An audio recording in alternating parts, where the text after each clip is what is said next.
नमस्कार दोस्तों, सनातनी दिव्य मंत्र चैनल में आपका स्वागत है। हर हर महादेव दोस्तों, आप सभी लोग जानते हैं कि 17 दिसंबर 2024 मंगलवार को पड़ रही है पौष महीने की द्वितीया तिथि, जो बहुत ही खास है। और दोस्तों, ये वो तिथि है जो कि पौष महीने में मंगलवार को पड़ रही है, तो इस दिन का महत्व और भी अधिक बढ़ जाता है। पूज्य गुरुजी ने कहा है कि अगर अगर कभी भी मौका लग जाए और पौष महीने की द्वितीया तिथि मंगलवार को पड़ जाए, तो इस दिन आपको 11 गेहूं के दाने वाला उपाय जरूर करना चाहिए, क्योंकि ऐसा शुभ संयोग बहुत ही कम आता है। और दोस्तों, इसी दिन किया जाने वाला पंडित जी द्वारा बताया गया 11 गेहूं के दाने वाला उपाय आप लोगों को जरूर करना चाहिए। और अगर आप लोगों ने इस उपाय को नहीं किया है या किसी कारणवश नहीं कर पाए हो, तो मंगलवार के दिन इस उपाय से मत चूकना दोस्तों। देखिए, ये दिन इतना खास होता है, इतना महत्वपूर्ण होता है। देखा गया है कभी कभी बड़े बड़े पूजा पाठ अनुष्ठान से जो मनोकामना पूर्ण नहीं होती है, वह पौष महीने के मंगलवार के दिन एक छोटे से उपाय करने से ही आपकी मनोकामना पूर्ण हो जाती है। और बहुत सारे लोगों ने इस उपाय को किया भी है और उनको इस उपाय को करने का फल भी जरूर मिला है। अगर आप लोग भी इस उपाय को मंगलवार के दिन करना चाहते हैं, तो आप इस उपाय को पहले अच्छे से समझ लेना, सुन लेना, उसके बाद करना। आपको इस उपाय का फल जरूर मिलेगा। देखना, आपकी सभी मनोकामनाएं पूरी हो जाएंगी।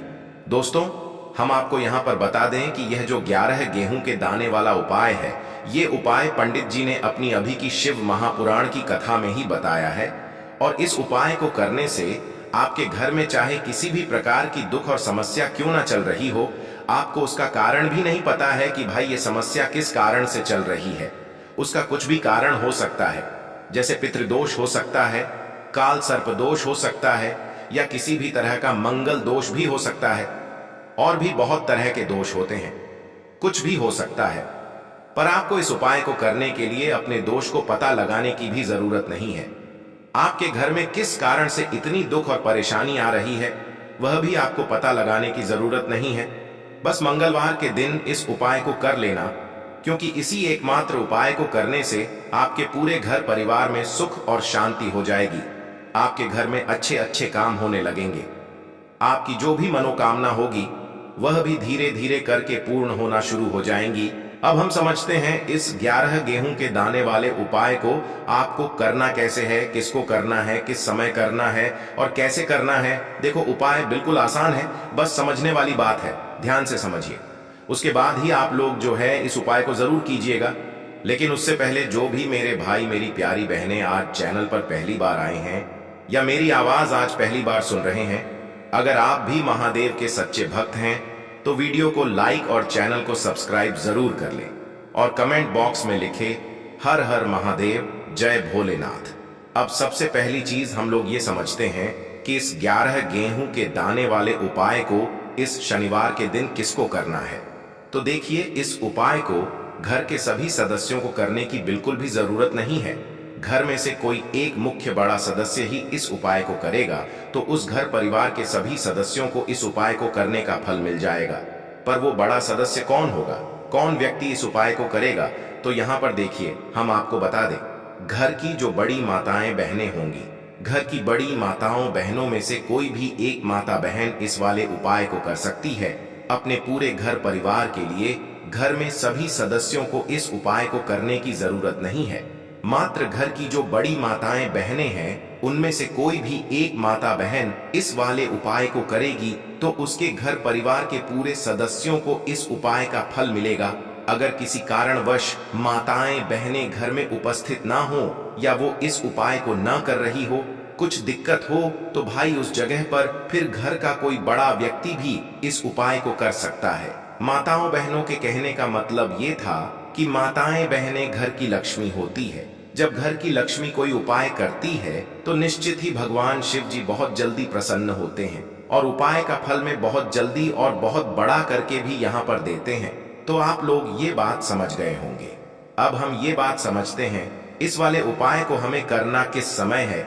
इस 11 गेहूं के दाने वाले उपाय को हमें इस मंगलवार के दिन करना किस समय है। तो देखिए, इस उपाय को करने का जो समय है, सुबह का समय है।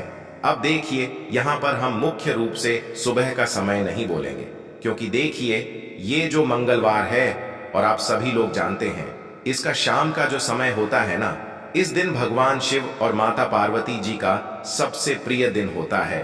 तो आप लोग इस गेहूं के दाने वाले उपाय को शाम के समय में कर सकते हो। देखो, अगर सुबह करोगे तो आप 8 बजे से 11 बजे के मध्य इस उपाय को कर सकते हो। और देखो, अगर शाम के समय कर रहे हो तो इस दिन जरूर शाम के समय का ध्यान रखना कि रात के 6 बजे से लेकर 7 बजे के बीच में अगर आप इस उपाय को कर सकते हो तो बिल्कुल कर लेना, पूरी कोशिश करना, आपको उपाय का फल जरूर मिलेगा। ये बात आपको समझ आ गई। अब बात करते हैं उपाय की। देखो, गुरुजी ने कहा है कि अगर मंगलवार के दिन द्वितीया तिथि पड़ जाए तो इस दिन आपको 11 गेहूं के दाने वाला उपाय तो अवश्य ही करना चाहिए।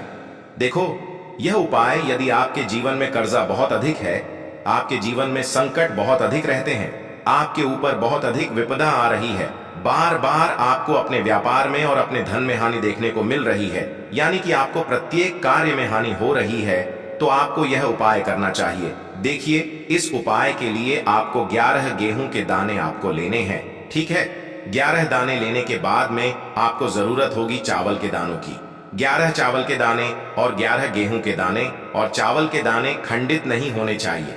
अब आप कहोगे, भैया गेहूं कहां से लेने हैं? देखो, आपको किसी भी किराना स्टोर पे गेहूं के दाने मिल जाएंगे, जाके ले लेना, ठीक है ना। 11 गेहूं 11 चावल के दाने लेने हैं। साथ ही साथ आपको एक तांबे का लोटा लेना है और उस तांबे के लोटे में आपको जल भरना है। जल आपका खुद के घर का होना चाहिए, मंदिर का नहीं होगा। अब आप ये सब सामग्री लेकर पहुंच जाओगे महादेव के शिवलिंग के पास में शाम के टाइम पे, प्रदोष काल में। देखो, जब आप ये उपाय कर रहे हो तो अपना फेस रखना उत्तर दिशा, नॉर्थ डायरेक्शन की तरफ। अब यहाँ पे जो मैं आपको क्रम बताने जा रहा हूं ना, उस मेरे क्रम को बहुत ध्यान से सुनिए। महादेव को अगर कोई सबसे प्रिय है ना, तो उनकी सबसे छोटी पुत्री, जिनका नाम है माता अशोक सुंदरी, जो आपके पास में चावल के 11 दाने हैं ना, उन चावल के 11 दानों को माता अशोक सुंदरी के स्थान पर आपको अपना नाम और गोत्र बोलते हुए समर्पित कर देने हैं, है ना। चावल के दानों को रखने के बाद में जो आपके पास में तांबे का लोटा है ना, उस तांबे के लोटे को कहीं पे भी हम जल नहीं चढ़ेंगे। सिर्फ और सिर्फ माता पार्वती का जो हस्त कमल आपको दिख रहा है, यहीं पे गोल गोल आपको समर्पित करना है उसी जल को, और कहीं नहीं। ना तो माता अशोक सुंदरी के स्थान पर, ना तो शिवलिंग के ऊपर, सिर्फ आपको यहाँ पे गोल गोल जलाधारी पर आपको उस जल को समर्पित करना है। अब आपके पास में बचे हुए हैं 11 गेहूं के दाने, और बचे हैं उन्हीं 11 गेहूं के दाने को आपको अपनी मनोकामना, अपने विशेष कहते हुए महादेव के शिवलिंग के ऊपर अगर आप मंगलवार के दिन प्रदोष काल में समर्पित कर देते हैं, तो आपकी जो भी मनोकामनाएं होंगी, जो भी विश होंगी, महादेव पूरी जरूर करते हैं। अन्न को समर्पण करने से, उस खासकर गेहूं को समर्पण करने से हमारी इच्छाएं पूरी होती हैं। और अगर वो दिन मंगलवार का दिन हो, तब तो इससे सुंदर संयोग कुछ भी नहीं हो सकता। आपकी इच्छाओं को पूरा करने के लिए बहुत स्पेशल, बहुत प्यारा सा उपाय आप सभी को जरूर करना है। ध्यान में रखिएगा, यह उपाय प्रदोष काल में करना है। देखो, गुरुजी ने कहा है, भगवान शिव के शिवलिंग पर 33 कोटि देवी देवताओं का वास होता है। अगर हम शिवलिंग के सामने कुछ भी उपाय करते हैं तो हमारे सभी देवी देवता हमसे खुश हो जाते हैं। ये उपाय आपको अवश्य करना है। देखो, सुबह के टाइम नहीं कर सकते, ठीक है। अब बात करते हैं अगले उपाय की। देखिए, देखो, यह उपाय आपके लिए सर्वश्रेष्ठ होने वाला है। देखिए, इस उपाय के लिए आपको मात्र 5 हरे मूंग के दाने आपको साबुत लेने हैं, खंडित नहीं होने चाहिए। इस बात का ध्यान रखें। और इसी के साथ मैं आपको एक तांबे के पात्र के अंदर अपने घर से शुद्ध जल ले लेना है। अब दोस्तों, इन सभी सामग्रियों को लेकर के आपको सीधे पहुंच जाना है भगवान शिव के मंदिर में। देखिए, इस उपाय को भी आप सुबह भी कर सकते हैं और शाम के समय में भी कर सकते हैं।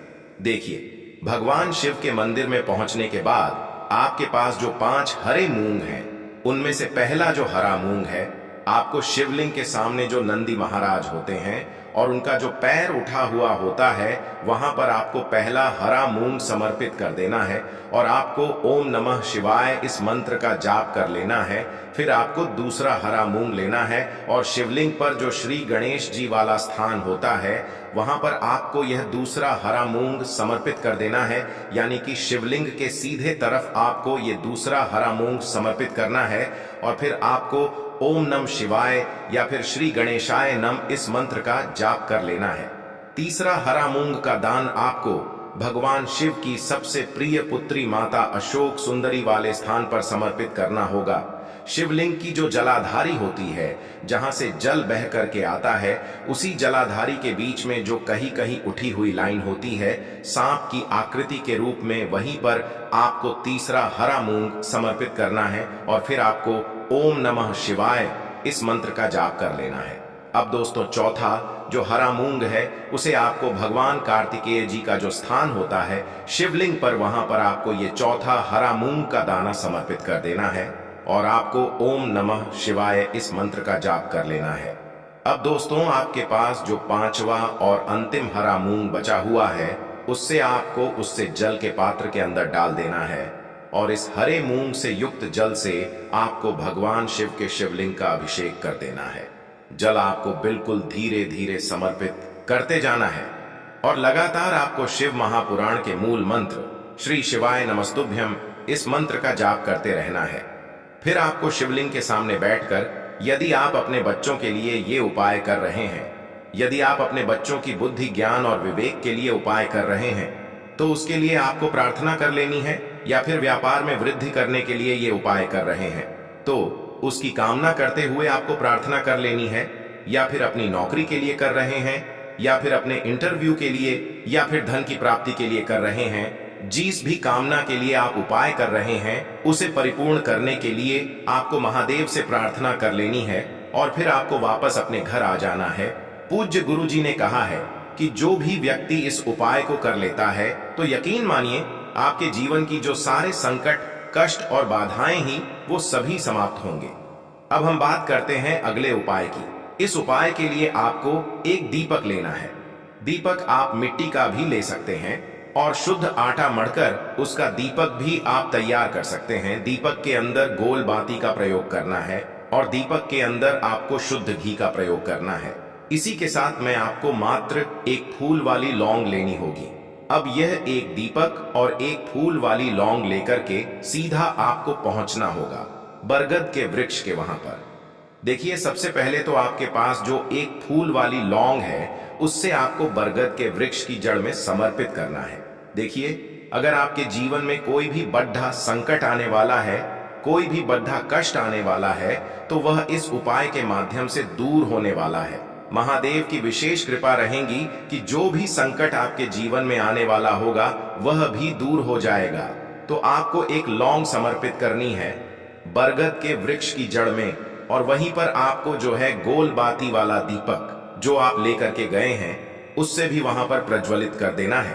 वटकेश्वर महादेव का स्मरण करते हुए देखिए, जब भी आपको जीवन में इस साल लगने लगे कि आपके जीवन में कुछ भी अच्छा नहीं चल रहा है, तब भी आप कोई उपाय करना है तो इस प्रकार से आपको ये उपाय करना है। अब हम जान लेते हैं चौथे विशेष उपाय के बारे में। देखें, यदि आपके विवाह में, शादी में कोई भी समस्या आ रही है, यदि आपका जो कर्ज है वह दिन पर दिन बढ़ते ही जा रहा है, तो आपको ये चमत्कारी उपाय करना चाहिए।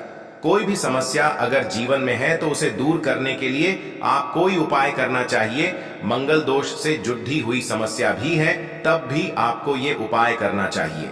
देखिए, इस उपाय के लिए आपको एक तांबे के पात्र के अंदर अपने घर से शुद्ध जल लेना है और इसी के साथ में आपको एक चुटकी लाल चंदन लेना होगा। अब आपको क्या करना है कि जो लाल चंदन आपने लिया है उसे आपको उससे जल के पात्र के अंदर डाल देना है और ये जल्द जो है आपको लाल चंदन से युक्त तैयार कर लेना है और ये लाल चंदन से युक्त जल आपको भगवान शिव के मंदिर में लेकर के पहुंचना है। लेकिन ये उपाय भी आप सुबह से लेकर के शाम तक कर सकते हैं।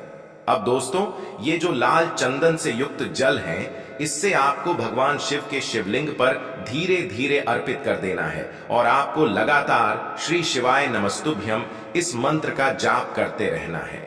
देखिए, यदि आपके जीवन में विवाह से जुड़ी समस्या चल रही है तो आपको मंगलेश्वर महादेव का स्मरण करना है, और जीवन में अधिक कर्ज की समस्या है तो आपको आरण मुक्तेश्वर महादेव का स्मरण करना है। देखना एक दिन आपकी सब तरह की समस्या जल्दी ही समाप्त हो जाएगी। तो इस प्रकार से आपको ये चौथा उपाय करना है। अब हम जान लेते हैं अंतिम और पांचवें उपाय के बारे में। देखिए, मंगलवार का दिन है और हनुमान जी भगवान शिव के रुद्र अवतार हैं, तो यह उपाय और भी खास हो जाता है। तो ये जो उपाय है विशेषकर आपको हनुमान जी के वहां पर ही करना होगा।